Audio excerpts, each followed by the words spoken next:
All fire alarm equipment has to be listed for use.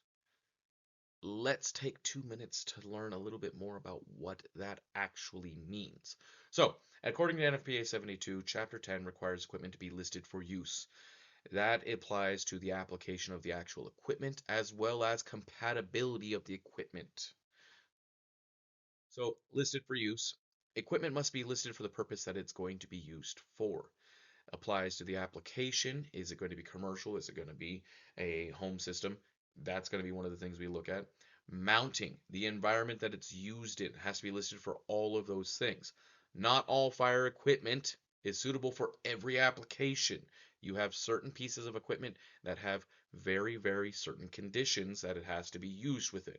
And then you have other equipment that is a little bit more general, but will still have listing requirements.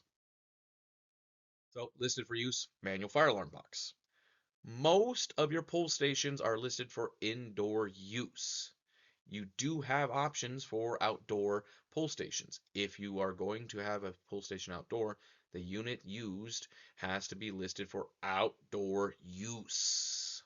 It cannot be just a pull station. It has to be listed for outdoor use.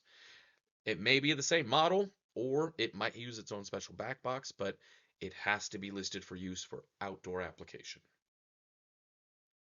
When we look at it for listed for use with visible notification, a lot of this comes down to the orientation, mounting of the device. A wall-mounted device on the ceiling violates the listing. That's not what it's listed to do. A wall-mounted light pattern is different from a ceiling pattern.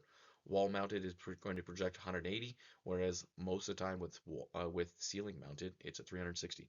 Also, indoor versus outdoor applications fall into play. So check the listing, make sure it's appropriate. Compatibility listing is another thing that we take into consideration. Now, this is going to be a lot of times that we see being an issue from an IDC going to an SLC. Older systems where we're replacing devices with newer devices, compatibility listing has to fall into play as well. It has to be listed with the control unit, listed for use with that control unit.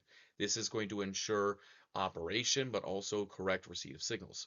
Perfect example where we have issues with this, two-wire smokes and addressable devices on older systems, or looking at it from going on newer conventional devices on an older conventional system.